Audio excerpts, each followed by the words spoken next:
اسلامی جمہوریہ پاکستان برائے فروخت نہیں، زمین پر بسنے والا ہر انسان آزادی چاہتا ہے، چاہے وہ کسی بھی رنگ، نسل اور مذہب سے تعلق رکھتا ہو، کیونکہ ہر انسان کی ذات آزاد رہنا چاہتی ہے۔ کوئی بھی انسان یہ قطعاً برداشت نہیں کر سکتا کہ وہ غلام بن کر زندگی گزارے۔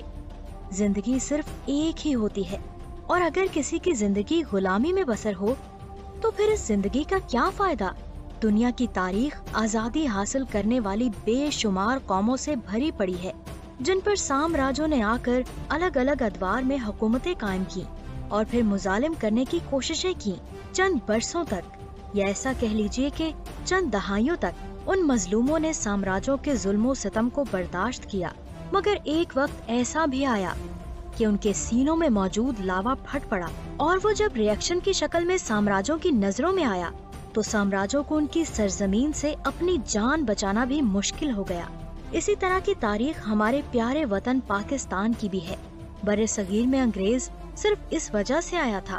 کہ وہ یہاں تجارت کر سکے، اور اس تجارت کی اجازت اسے بادشاہ شاہ جہان نے دی تھی،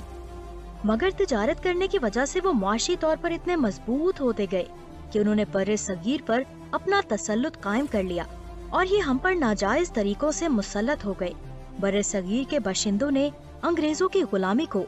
90 برسوں تک تو برداشت کیا، مگر ایک وقت ایسا بھی آیا جب دنیا نے دیکھا کہ مظلوموں نے ظالموں کو اپنی سرزمین سے جوتے مار کر نکالا۔